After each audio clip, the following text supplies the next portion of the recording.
छुट्टी लेके आजा घरे अपना साथ बाटे हो ए राजा जरा मेरा जैया नागर मात बाटे हो।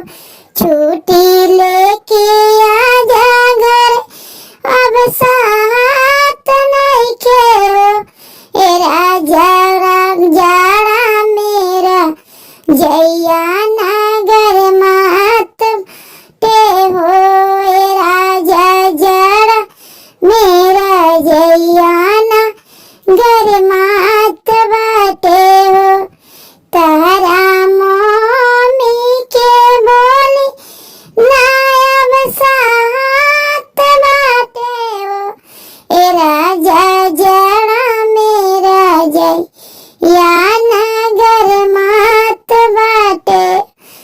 तारी मम्मी के बोली अब ना साथ बाटे हो ए राजा जड़ा मेरा जैया नागर मात बाटे हो।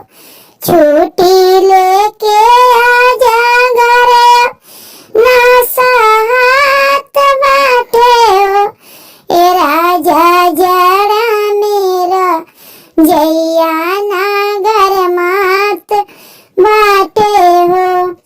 तारी भाभी के बोली नायब साथ बाटे हो ए राजा जड़ा मेरा जैया नागर मात बाटे हो। तारी भाभी के बोली ना अब साथ बाटे हो ए राजा जड़ा मेरा जैया नागर मात बाटे हो।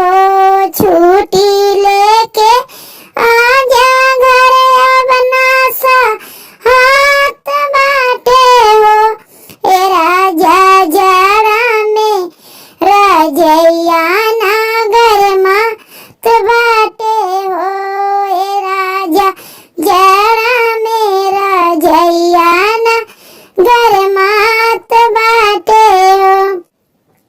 तारी दीदी के बोली अब ना साथ बाटे हो ए राजा जड़ा मेरा जैया नागर मात बाटे हो। तारी दीदी के बोली अब ना साथ बाटे हो ए राजा जड़ा मेरा जैया नागर मात बाटे हो ए राजा